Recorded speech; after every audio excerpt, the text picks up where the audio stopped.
Last 1 வீக்காக கொஞ்சம் பிஸியானதுனால கண்டினியூஸாக வீடியோ எதுவுமே அப்லோட் பண்ண முடியலை.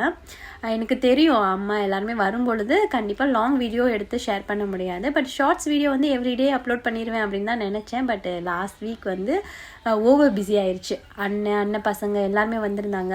அதுவும் அவங்க 10 days லீவில் தான் வந்திருந்தாங்களா, சரி அவங்க கூட கிடைக்கிற டைம் வந்து ஸ்பெண்ட் பண்ணலாம் சொல்லிட்டு வீடியோஸ் எதுவுமே எடுக்கலை. அப்படி எடுத்த வீடியோஸுமே வந்துட்டு வாய்ஸ் ஓவரில் லேட்டாக பண்ணி அப்லோட் பண்ணுற மாதிரி தான் இருந்தது. சென்னையிலேருந்து அண்ணன் பையனும் வந்திருந்தாங்க இல்லையா, அவங்க வந்து 10 days லீவில் தான் வந்திருந்தாங்க. வெனஸ்டே அன்னைக்கு ரிட்டர்ன் போயிட்டாங்க. அம்மா மானோ அப்புறம் குட்டீஸ் 2 பேர் இவங்களாம் பார்த்தீங்கன்னா டிசம்பர் லாஸ்ட்டில் வந்துட்டு இந்தியா போகிறாங்க. இன்னும் கொஞ்சம் நாளைக்கு வீடியோஸ் வந்து ரெகுலராக போட முடியுமான்னு தெரியலை. ஸோ கிடைக்கிற டைம் எனக்கு ஃபுல் அண்ட் ஃபுல் அவங்க கூட இருக்கணும் தான் இருக்குது. ஸோ முடிஞ்ச வரைக்கும் நான் வீடியோ போகிறேன். வாய்ஸ் ஓவர் பண்ண டைம் இல்லை அப்படின்னா சாங்ஸாவது போட்டு வீடியோ வந்து அப்லோட் பண்ணுறேன். நேற்று ஈவினிங் மசாலா சுண்டல் தான் ரெடி பண்ணியிருந்தேன். அதுவும் மழை பெஞ்ச டைமுக்கு இந்த மாதிரி சுட சுட சாப்பிட்றதுக்கு ரொம்ப சூப்பராக இருந்தது.